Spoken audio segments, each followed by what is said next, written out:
Ok, parte 3. Vamos a hacer el unboxing de este Cooler Master Hyper 212 Black Edition, ¿vale? Nuevamente, para los que están viendo nada más este video, les estoy haciendo por partes los unboxing, por si están buscando este modelo en específico. No vean todo el video, todo el ensamblaje de una media hora o estén buscándolo. Les comento, no voy a entrar en especificaciones, solamente quiero que lo vean.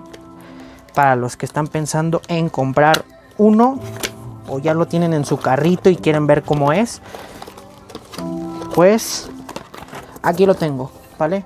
Véanlo, chequen esto, chequen, vale, pasta de la caja, así como tal cual salió de la caja. Cooler Master, todos sus adaptadores para el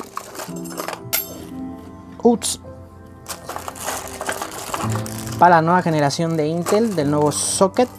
Ok, esto es lo que contiene. Vean qué es lo que tiene.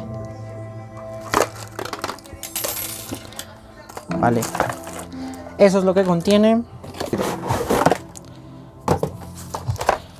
Manuales.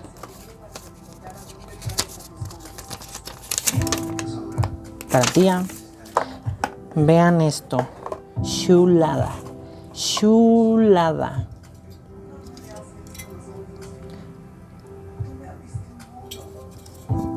Ok, entonces pues esta es la parte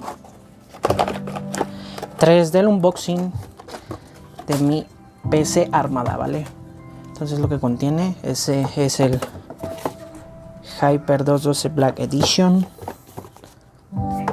para la nueva generación de Intel, ¿vale? Bye, vean el otro video